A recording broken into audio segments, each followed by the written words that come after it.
Roman was born in Greece on December 1885, located in the Hungarian Empire.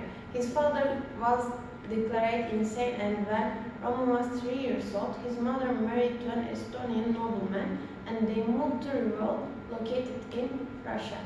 The family claimed to carry Romanov family's blood, which is a loyal family in Russia. Even he was little, it was obvious that something was wrong with Roman. He had a violent and sadistic childhood. His characteristic feature continued at his school life too.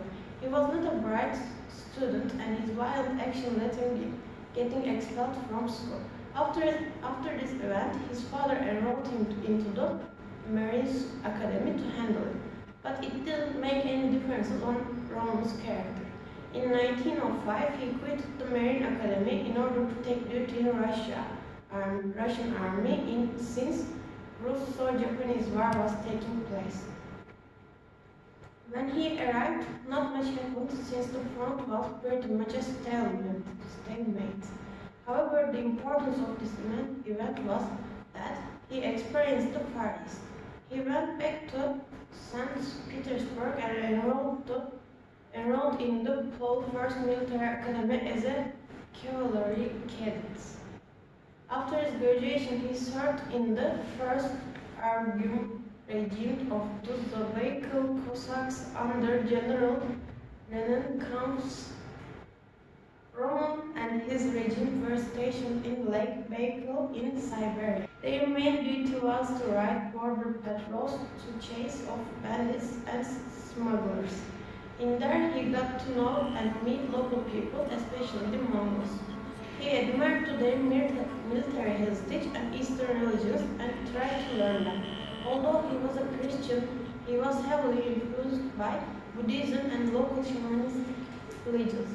He created the Order of Military Buddhists among his fellow Cossacks, which promoted alcohol opium as long as the soldiers could fight and protect their discipline.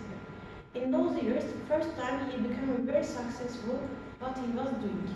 In 1913, he was expelled from Cossack regiment because of his violent behavior, which is shocking to say since Cossacks were one of the most virtual units in the Russian army.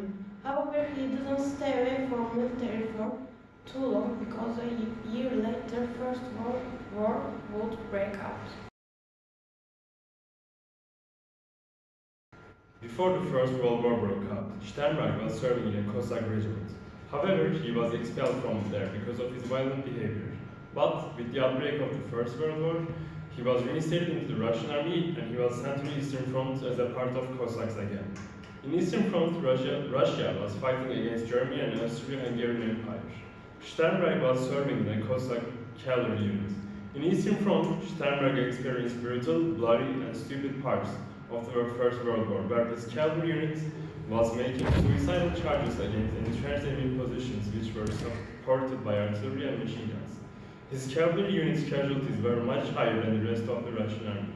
When we consider that casualty rates in the Russian army were already high, we can see that Sternberg's unit experienced heavy casualties, and these events probably worsened the situation.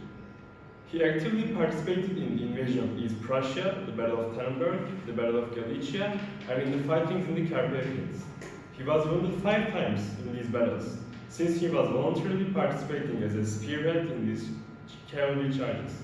His survival was thanks to both his luck and his bravery.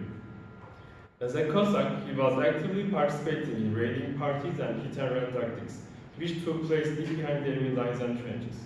He was awarded the Cross of the St. George IV class for his actions and bravery, but in late 1916, he served in a military prison for disorderly behavior against his officers again.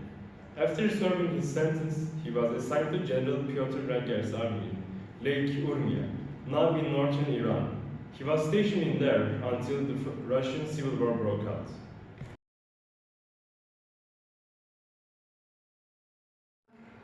Following the First World War, the two revolutions of 1917 occurred in Russia, which started the Bolshevik rule and had the White armies in their opposition.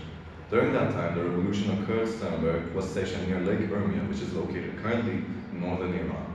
He himself opposed the Bolshevik group and was part of the Whites, and with the strife in between the two groups, this allowed him to be sent to Mongolia alongside his regiments in order to recruit troops for the purpose of fighting the Bolshevik Red Army. However, Sternberg believed that the people of the border were the true key to success of the White. He established an army of Mongolians, Chinese, and refugees running from the Bolshevik Red Guard.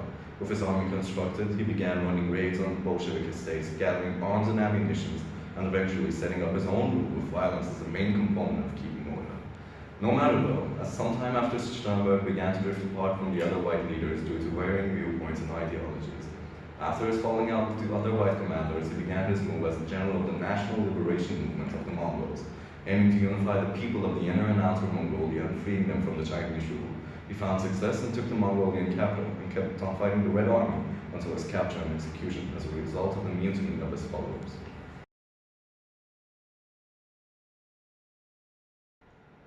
The Mad Baron was a crazy man for sure, but he also had an ambitious, unpredictable, and colorful personality. His autocratic rule was challenging to most people, but he rescued the Mongolian capital and Mongolia from Chinese army and fought the Red Army with his interesting characteristics of his, and one of those being something that could easily be called blind courage. He was easily thought to be a psychopath by people to this day, and to this day still. It is arguable that he was a significant person, but without him, maybe there would be no free Mongolia, and nevertheless, he had an interesting personality. In popular culture, he is most famous for his appearance as the ruler of Mongolia, and he proclaims himself to be the second coming of Genghis Khan, and in declaring the Mongolian Empire, in which he fights against different Chinese warlord states, in order to restore the Mongolian Empire of Genghis Khan in a mode of video game, Hearts of Iron 4 called Kaiserreich, which takes place in an alternate reality, where Germany wins First World War and Russian Civil War ends with the defeat of the Bolsheviks.